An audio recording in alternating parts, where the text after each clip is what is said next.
Now that's the ideal. Yeah. That's the ideal shot right Yeah, there. yeah, Okay. it stays out, goes out right, goes back, but doesn't quite cross the line. Okay. So let me ask you first. When you hit that little weak high right, Yeah. in your mind, why does that happen? What in your swing causes that? I feel like in my mind, I don't hit it completely square. Okay. I might feel like I hit it off the heel or the toe, and I also feel like my club face is a little open, and it doesn't quite square up to the target, and I feel that's why it's not coming back Okay. the same way.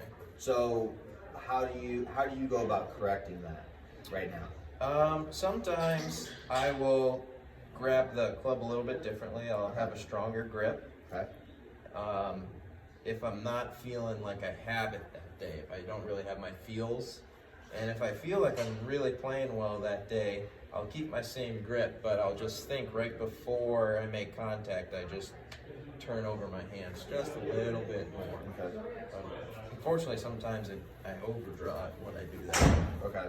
So just by changing your grip, sometimes it can do the opposite effect. It can make the miss a little bit more exaggerated. Exactly. Or you can accomplish what you're trying to do, but just overdo it. Yeah. Okay. Yeah. So just from seeing you hit those first three, and watching you a little bit while you were warming up, setup is good. Okay. Love the posture. I actually like your grip. I wouldn't change. I wouldn't recommend Okay. mid-round or even during a practice session to try and do that. Yeah.